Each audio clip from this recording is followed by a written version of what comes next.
My dog is very down on this. Your takes are making your dog cry, Steve. Welcome to the Putback on SNY.TV. I'm Ian Begley here with Chris Williamson. Chris, what do we have for the baseline this week?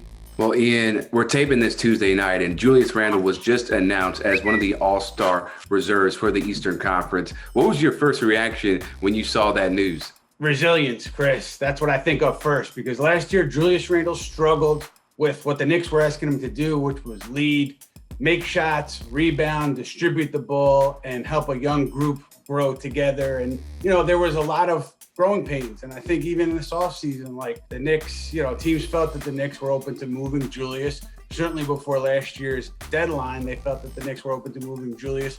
And I'm sure Randle saw this stuff. I'm sure you heard this stuff, but he came back this season in incredible shape, worked hard all summer. We talked to trainers Tyler Ralph, Melvin Sanders about the work that he put in, and he was ready to go.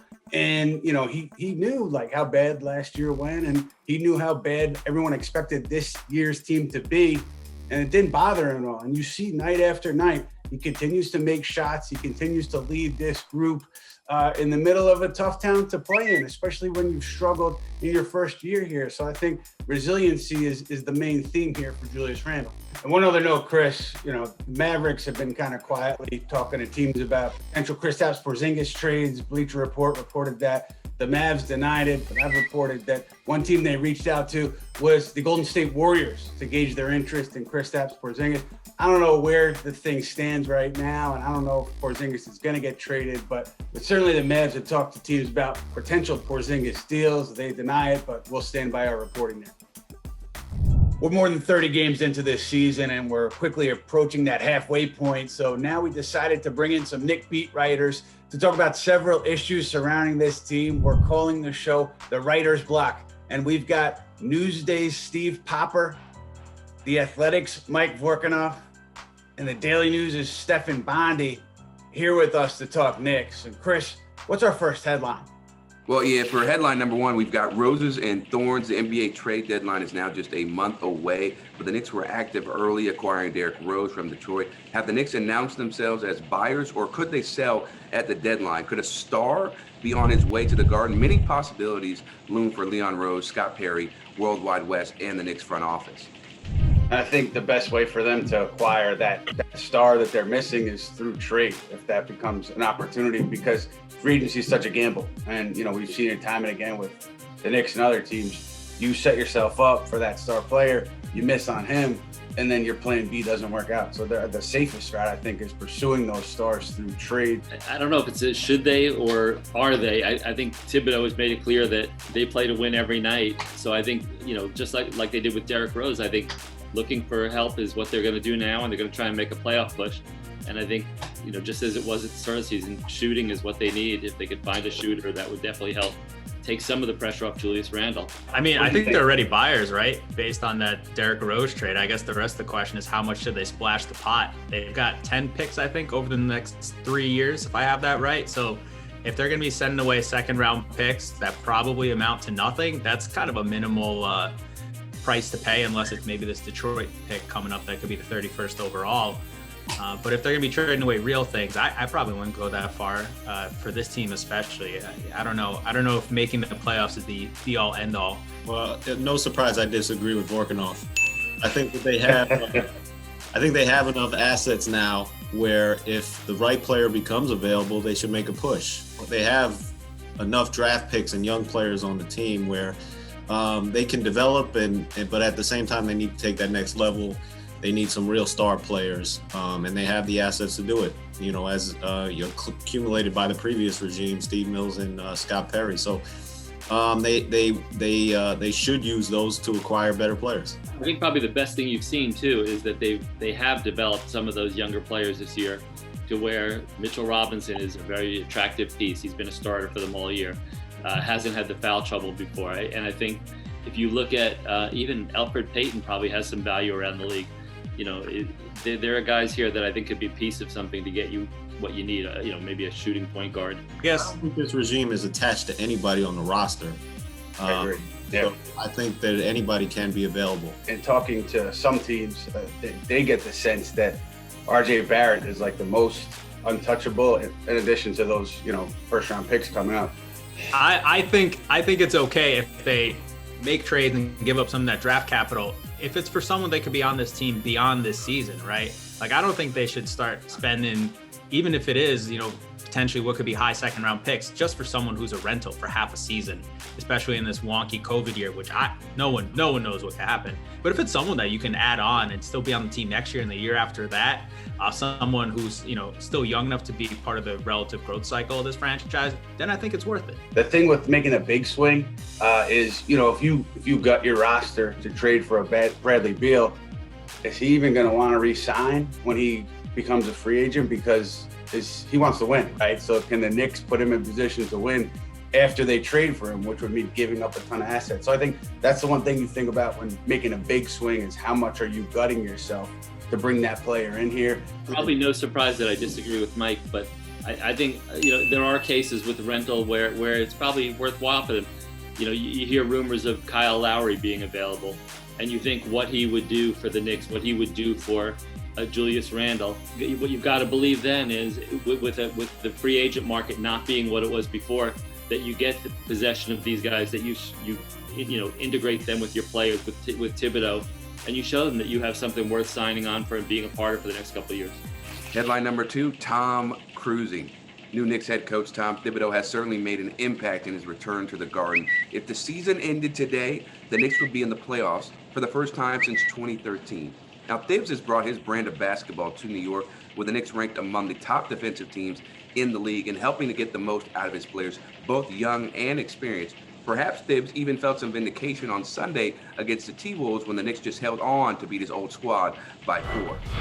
I think it's safe to assume that none of us felt that the Knicks would be where they are record-wise at this point. You've seen accountability this season.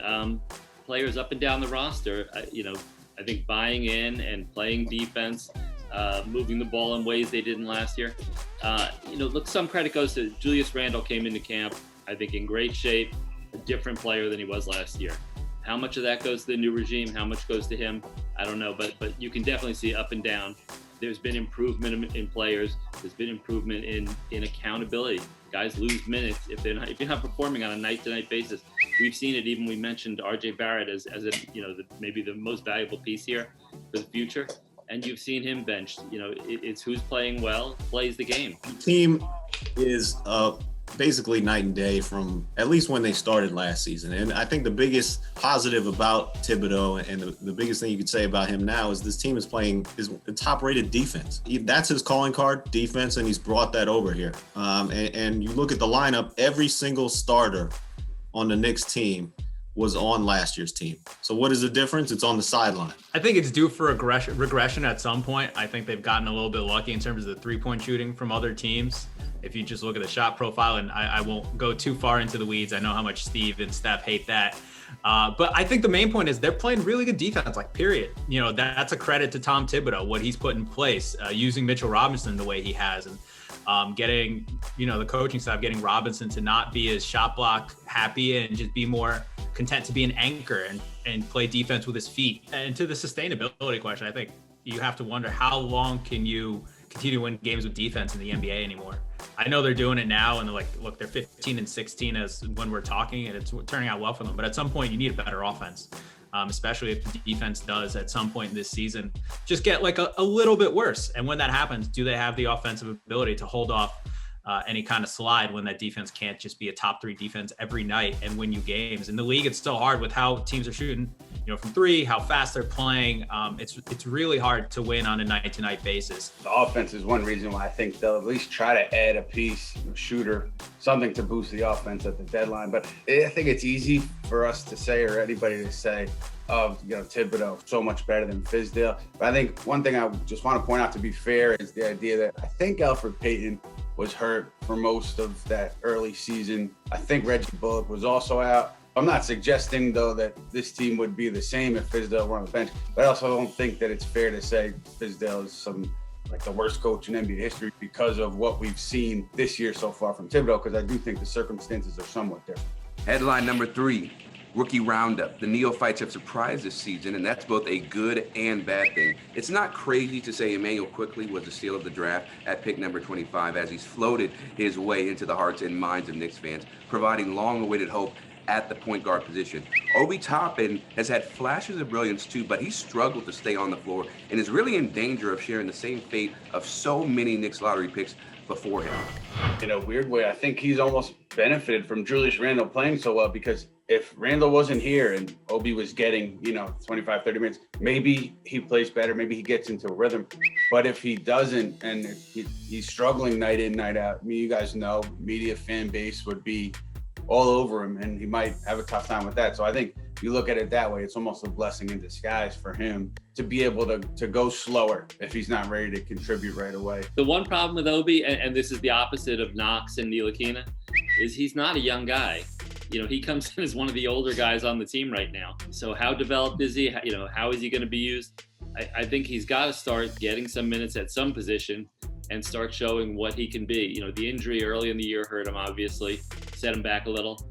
But I don't think we've seen a guy here that you say is going to be a centerpiece of a franchise yet. The three-point shooting is a concern because he's trying to take a lot of three-point shots, and they don't look like they're going in. Some of them miss the rim completely. But I think when he's in transition and he shows off that speed and athleticism, he shows he's a player that you can add to your offense, and he'll be a pretty big piece. But I don't think he's a centerpiece all-star, future all-star. I don't think that's what the Knicks necessarily need him to be either. You don't even need to know if Obi Toppin is on track to be an all-star. You want to know if he's on track to be a starter in this league, right? Like, having a good starter in the front court is valuable too, especially on a rookie contract if he gets there by year 3 or 4. That's the downside to playing him so few minutes this year as a rookie. And I'm not saying to play him more over Julius Randle. I think that'd be wild. But, these are the trade-offs that you make this year as the Knicks are doing what they're doing. Along those lines, Immanuel Quickley, 5 years from now, what is he? Starting point guard? What is he? Starting in the backcourt? What do you see? I see a starter for sure. I don't know about an all-star, but I'm impressed with his IQ. His ability to draw fouls, his ability to run the show already. I mean, he knows what he's doing running an offense. And he's not the most athletic player, but he's a heck of a shooter. And Mike was talking about it earlier, how important it is in today's NBA to be a shooter, and he has that. So for sure, he's a future starting point guard in the NBA. I'm not ready to go that far. I think he'll be a good player for sure. One comp I've heard for him is somewhere along Lou Williams, who's obviously a really good player. I don't think that, necessarily means starting point guard. Then again, if you can play in the backcourt, you can just play in the backcourt. But I think he's probably more of a scorer than a facilitator at this point. He's still got some room to grow, but I think especially where they got him at number 25 overall, like, that's a steal for the Knicks. And you can probably lock him in for the remainder of his rookie contract to be a contributor in the backcourt, guy who can play 2 positions. I don't know. Does that mean he's eventually a starter on a good Knicks team? We'll see. But I can see him being a good contributing player on the Knicks team for sure. This is a rarity that I'm going to agree with Mike over Steph, but I don't see the great point guard skills yet that getting other guys involved. I don't know that he's a true point guard yet. Maybe he develops that, as time goes on, but he's a definite, energy guy off the bench for sure right now. For Chris and our Writer's Block crew, I'm Ian Begley, and we'll see you next week on the Putback.